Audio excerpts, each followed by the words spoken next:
Did this sole survivor inspire an infamous Mexican ghost story? Have you heard of the red number 7 bus that tormented London for decades? And did you ever see with your own eyes the handprints of spirit children pushing you to safety? You'd be remiss if you just accepted every urban legend at face value, but intuitively you sense that there is some truth to these stories.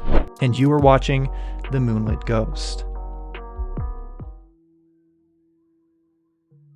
If you happen to find yourself in Ixtapan de la Sol, Mexico, and are wanting to get to Toluca but don't have a car, no worries. You can stop by the nearest bus stop, and a couple hours later, you'll find yourself at your destination, and you might even get a nap in. Today, you can get there relatively safely by bus, but years ago, the route wasn't exactly free from risk. You could still get there, but the road it had to take was a nail-biting ride on a narrow, winding, mountainous, sometimes one-lane road, with stretches where there was a mountain wall on one side and a sheer drop into a 500-foot ravine on the other. But the drivers who regularly drove this route were veteran drivers who were accustomed to the challenging terrain, and if you really needed to take the ride, you might find yourself at a bus stop in Ixtapan late at night waiting for the bus, at which point bus number 40 shows up and the doors open, but you hesitate because the bus seems like an older model, but strangely it's brand new and it looks just fine, so you brush it off and you get on the bus. And the bus is packed, but luckily there is one seat left just for you. It's a window seat, so you can lean your head on it and take a nap if you want. But as you pass by the others to take your seat, something seems a bit off, and the bus starts to move. It leaves the station and you take your seat. Then it hits you. This bus is filled to capacity. It's packed, and no one is making a sound. But nobody is sleeping either. Everyone is just staring straight forward, even the children. As unsettling as that is, you really need to get to Toluca, so you just brush it off. It's late, you're exhausted, and maybe you're just imagining things. Then after a few minutes, the driver's assistant starts coming down the aisle, checking tickets. So you pull your ticket out and you present it, but he passes you by, ignoring you completely. Maybe he just didn't see you. So you shrug it off and you try to get some shut-eye, but you find it difficult to sleep because it's been about an hour now and it's starting to rain, and the bus is winding back and forth on the narrow mountain pass. And then you look out your window and just a foot away, there is a sheer drop into the abyss. And you start to wonder how bad you really needed to get to Toluca, and maybe you should have waited till the morning. But you look up at the driver, and to your surprise and strange comfort, the driver seems unfazed, calm and collected as he maneuvers this dark, rainy, and narrow mountain road. That comforts you, but what is a little bit unnerving is that you look around at everyone else and no one else seems fazed at all either. In fact, everyone is still just staring straight forward. But another hour goes by, you're off the mountain, and you take a big sigh of relief. You don't know what you think about all of this. You're just glad you're off the mountain. And then to your great relief, you see the lights of the bus stop coming up soon in Toluca. Just a minute more and you'll be off this horrible bus. But to your surprise, the bus suddenly brakes and comes to a dead stop on the side of the road, a distance away from the bus stop. You can see its lights. It's right there. The driver just stopped before he got there. And the road here is dark. The driver speaks for the first time. He says, "Time to get off," in a firm voice. You take a shallow breath and slowly stand up, and you're the only one who does. Very nervously, you make your way to the front of the bus, and you wonder if this is where you need to show your ticket or pay for your ride. But the driver waves you off and says, "It's nothing." Then, ominously, he adds, "Get off the bus now, and don't look back until I've closed the doors, or you will never leave this bus." Your blood turns ice cold, but you obey the driver. You step off, and you hear the doors close behind you, while tears well up in your eyes. You heard the doors close, but you don't hear the bus drive away. In fact, you don't hear anything anymore. Not even the sound of the engine, and you slowly turn around, and the bus is gone. It's nowhere to be seen.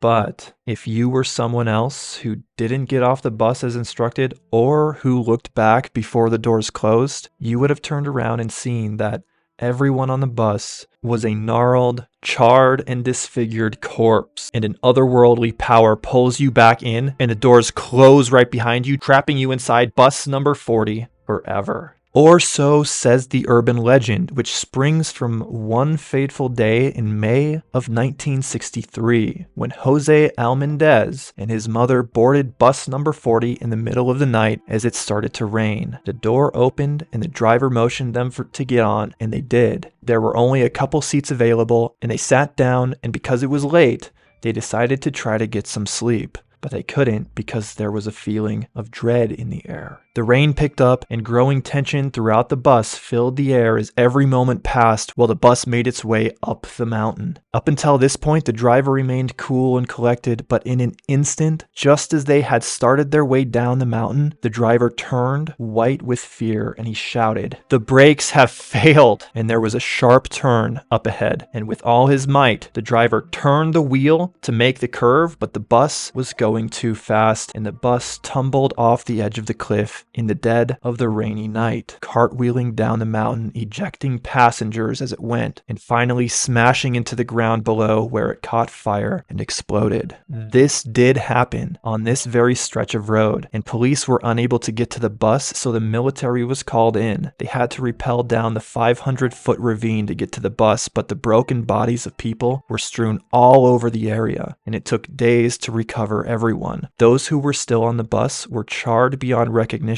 and all 30 people aboard died, except for Jose Almendez. He was the sole survivor. His mother had been ejected and found broken on jagged rocks nearby. He is the one seat that's available for people to sit in if you happen to find yourself boarding bus number 40 at night in Ixtapan del Sol to Toluca. The number 7 in ancient Israel is a number of good luck, representing wholeness or completeness.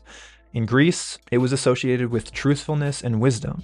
In 1934 London, the number 7 plagued the area by way of a red double-decker ghost bus. Metallurgist Ian James Beaton was driving through the streets of London down Cambridge Gardens, heading towards St. Mark's Street one night around 1:15 a.m. when he suddenly swerved his vehicle for no apparent reason into the underside of a bridge at the corner of St. Mark's Street. He was killed on impact, and the car burst into flames and his body was severely burned. During the inquest of this incident, a witness was asked this strange question. They were asked if this was the very road where a ghost bus is often seen. So some of them say, the witness replied. During this inquest, it was established that this road had been for several years plagued by the sighting of a phantom bus that would appear out of nowhere and run drivers off the road, sometimes killing them, like in the case of Ian Beaton. After the death of Beaton, another incident happened just a week later. This time the driver survived, and the strangest thing is that because the bus was lit from the inside, the witness could clearly see that there was no one in the bus, not even a driver, before being run off the road. He said, "I turned around the corner and saw the bus moving. The headlights were shining, both floors were lit, and there was no one inside, neither the driver nor passengers. I, of course, turned the steering wheel, drove out onto the sidewalk, and slightly hooked on the fence, and the bus immediately disappeared." Reports like this started to stream in. Some people would die in the crash while others survived to tell the tale. In fact, people who lived on that street would often be awakened in the middle of the night by the roaring noise of a speeding bus and its blinding headlights that would illuminate their bedrooms as it sped by. This always happened after regular bus hours had stopped around 1:15 a.m., and they, jumping out of their beds, would look out their window and see a rogue red double-decker bus that would speed down Cambridge Gardens. And if you were lucky, you might actually see it vanish, which almost invariably happened at the very spot Ian James Beaton had crashed his car and died. William Rampton related a story about the first known sighting of this bus, which occurred only several years prior to Beaton's death, around 1929. According to him, an unnamed woman was trying to transfer buses late at night, and when she got off the first one, she walked over to the other nearby bus and tried to board it. But before she could step foot on it, it vanished before her very eyes. And ever since then, reports of this phantom bus skyrocketed. So much so that it became a nuisance to the police. And like in the case of Beaton and others, it was regularly brought up during inquests on accidents that happened on Cambridge Gardens. Police tried to track down this bus, but when they looked for it, it didn't appear to be anywhere. And what's more is that there was no bus scheduled on that specific road at 1 in the morning. As the years went by, eventually more details about the phantom bus came about. People started reporting that it had the number 7 and the word general on it. Finally, after years of eyewitness testimonies, a unified picture began to emerge. It was pieced together that the bus everyone kept seeing was the London General Omnibus Company's number 7 red double-decker bus. The only problem is, that company had gone out of business a year before the first known sighting. There shouldn't have been any of those buses on the road at any time, let alone at 1 in the morning, running people off the road. But interestingly, as urban legends tend to do over time, this story evolved to explain mysterious disappearances that occurred in the area as well.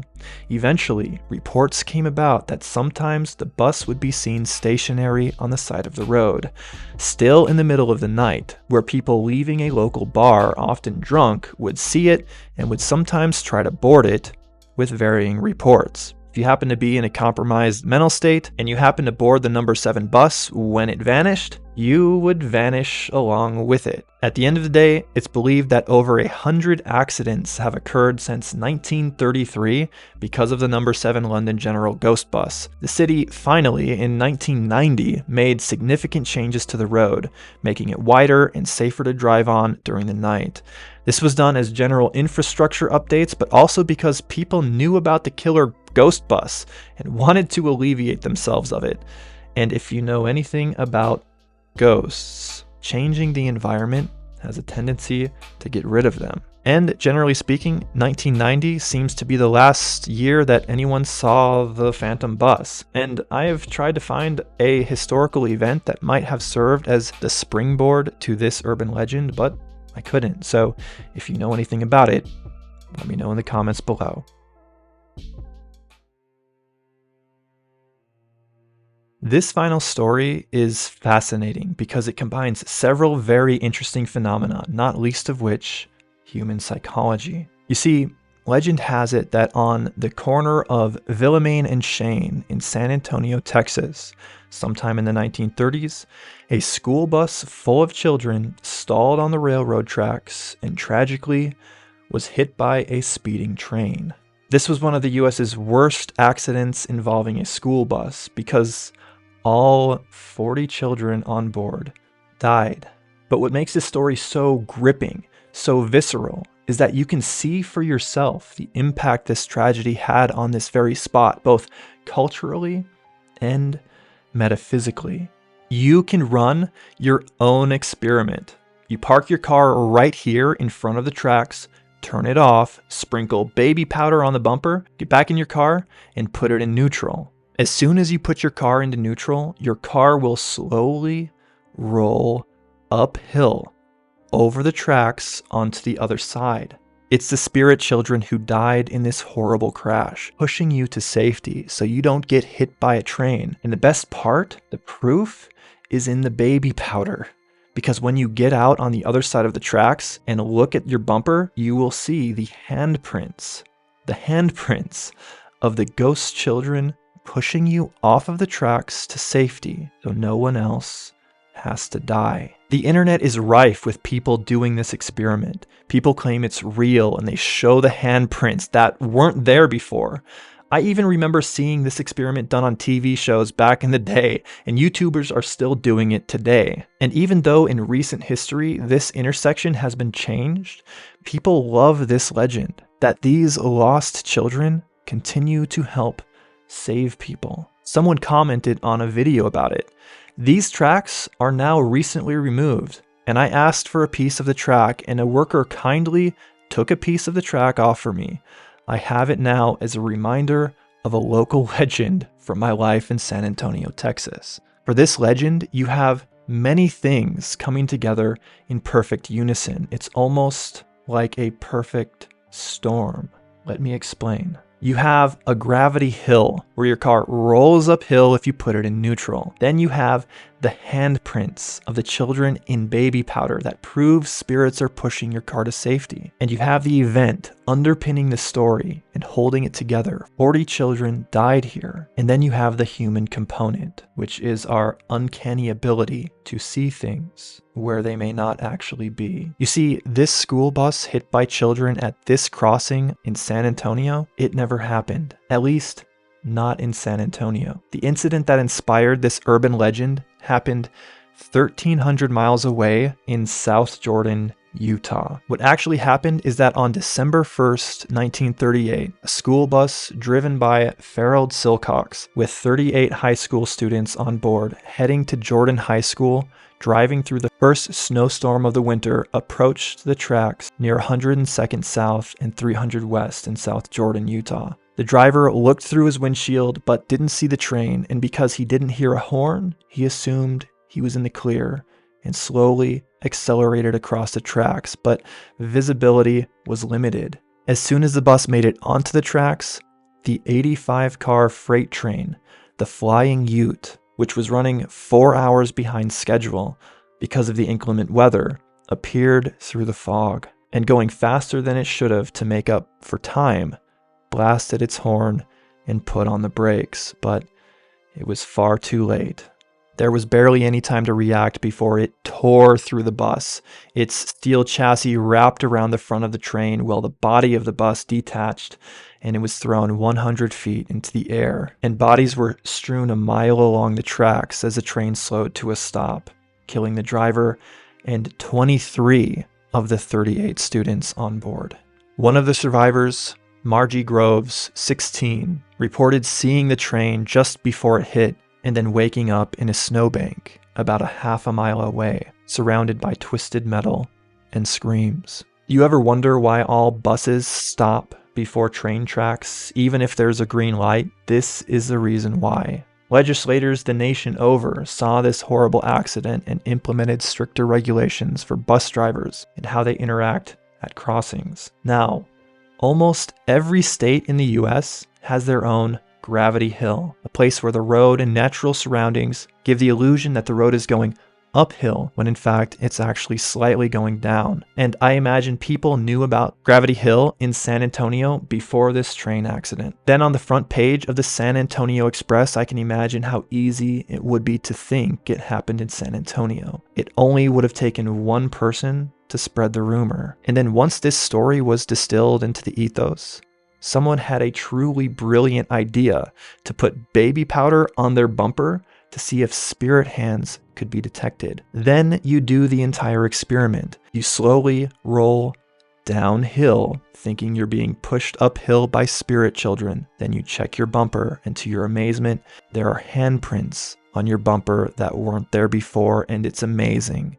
Except your handprints were there before. You just couldn't see them, just like fingerprints being pulled from a glass. When the powder is first applied, it's evenly distributed over the bumper, but when your car starts rolling downhill, the vibrations of the moving vehicle shake off a lot of the powder, except in the places where the oils of your own hands were already applied to the bumper. And then, voila, your very own ghost prints.